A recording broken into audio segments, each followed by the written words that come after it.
Hey, everybody, this one might go down as one of the quickest trials I have ever recapped.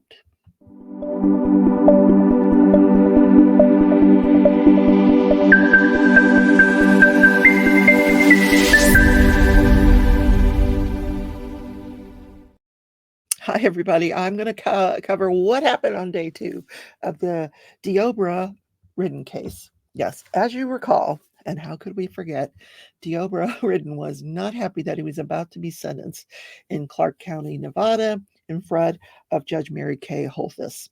Well, I covered the opening statements. The defense is that he is mentally ill. He's got paranoid schizophrenia. He is being treated for that, and he seems completely appropriate at the defense table. So, after the opening statements, they adjourned for the day, and yesterday they started day 2. The first witness on the stand was Mary Kay Holthus, and just a funny little interlude happens during her testimony. When an attorney wants to approach a witness, you ask the judge, "May I approach?" Because the judge doesn't want you wandering all over the courtroom. So he says to the judge, "May I approach?" And Judge Holthus, or Mary Kay Holthus, the witness, says yes. And then she goes, "Oh, sorry," because she's not the judge. The judge, I thought that was funny. Yeah. It was not her decision to make whether he could approach or not. It was up to the judge assigned to the case. But in any case, she gave her testimony, and I'm just going to play a little bit of it here about what she says happened. Here you go. Before we let that play, Judge, I want you to do your best to walk us through what happens next from your end.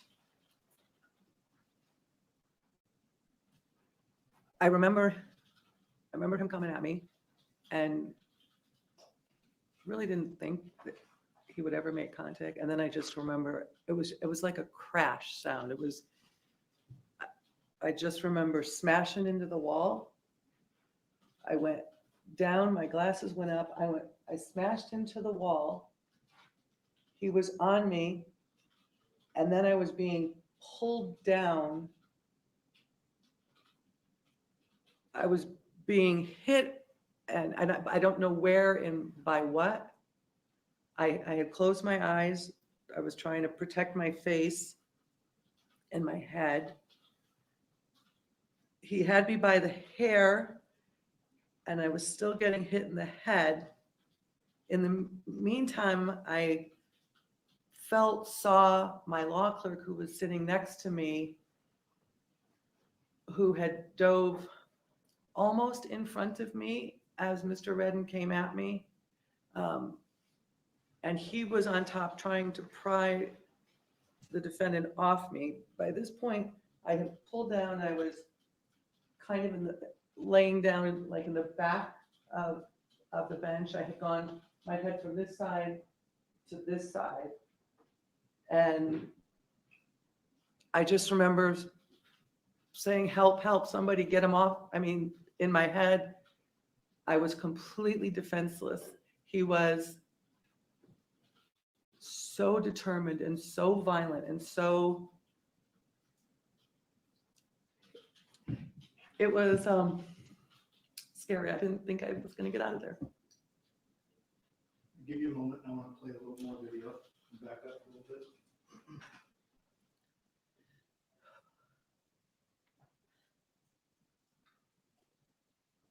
Close that bitch!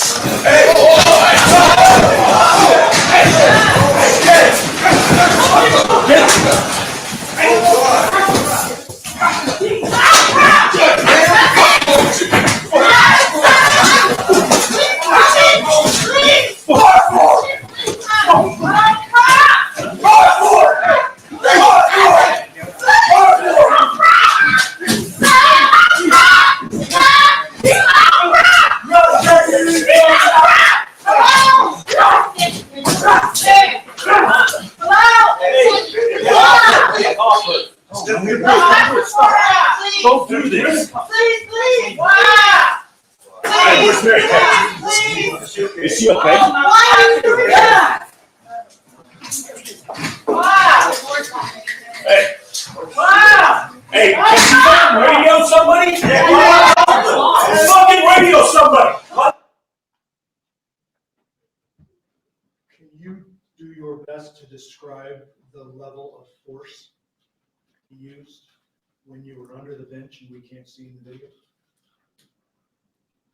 The level of force he used the entire time was superhuman. I don't know. From the time he came through the air and smashed into me,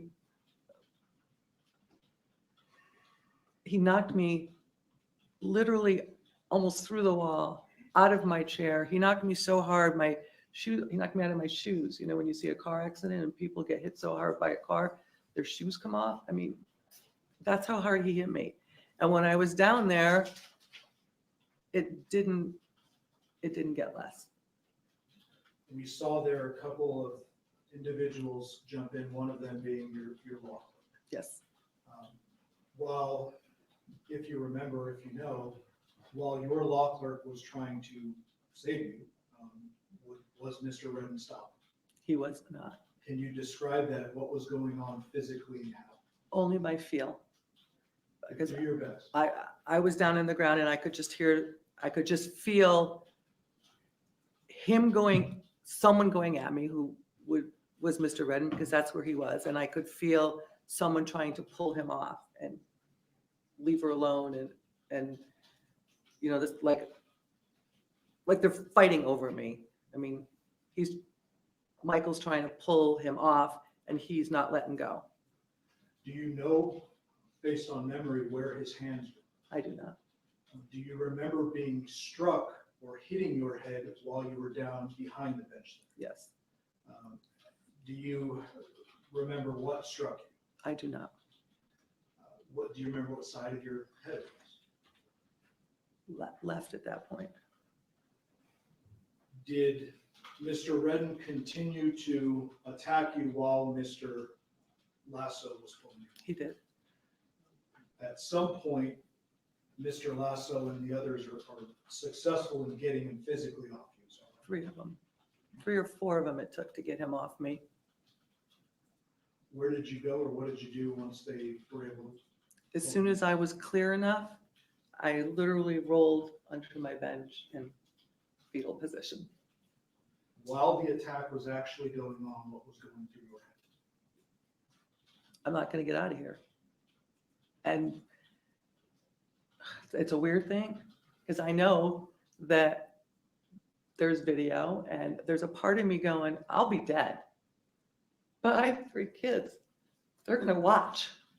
And that's what they're going to see. That's what was making me so mad. Not what he was doing to me, but what he would do to my family. So she basically had, her memory's not real clear because this happened very, very quickly. She had her eyes closed for the most part. Her head hits the wall. Someone is hitting her. She believes it's the defendant.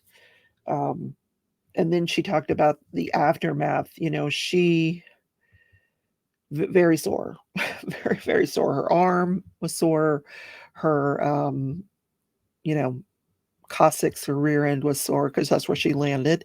Her head, she had a headache for days. None of which is lasting except for the mental part of it. This guy coming over the bench and attacking her. She said that day, and she got teary when she talked about it. And that day, the only thing she could think about was, this is where it ends for me, and this is being televised, and my kids are going to see this, and it's terrible.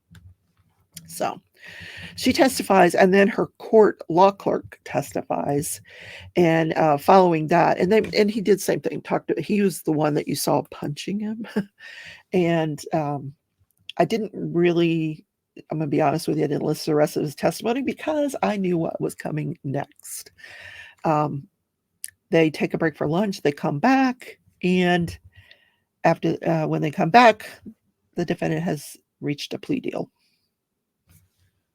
he has decided he wants to change his plea to guilty but mentally ill. So Nevada is one of the few states in this country that does this plea. And essentially what that means is when you're basically pleading guilty to all of the charges. He had several charges related to this incident and the different people that were injured. And one of the marshal that was there, the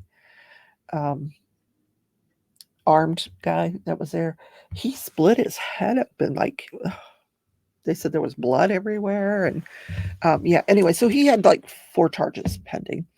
And he pled guilty but mentally ill. So what that means in the state of Nevada is when the judge goes to sentence him, he'll be sentenced the same as if he had pled guilty, but she can add in there that he has to be treated for his mental illness, and that includes going into like being separated from the general population until a psychologist and a psychiatrist can deem that he's can go into general population. And then once he gets into general population, it means that he has to continue that mental health treatment throughout his stay there. So she set his sentencing for a later date. I'm trying to find it. Hold on. There's so much going on, you guys. All right.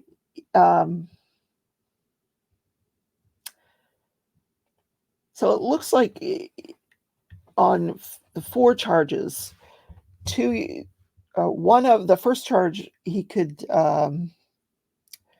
get anywhere from 2 to 20 years. The second charge, anywhere from 1 year to 20 years.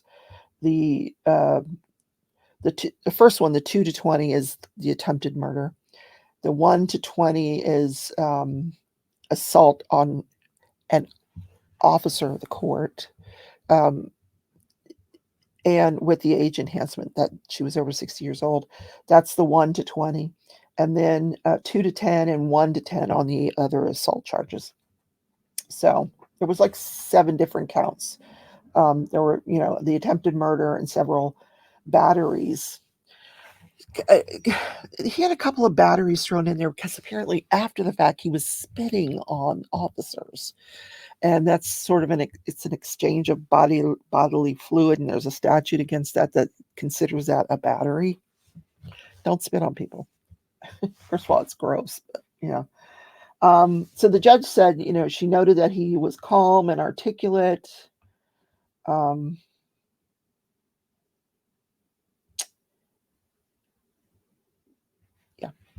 So the day that this occurred, she said he appeared calm and articulate.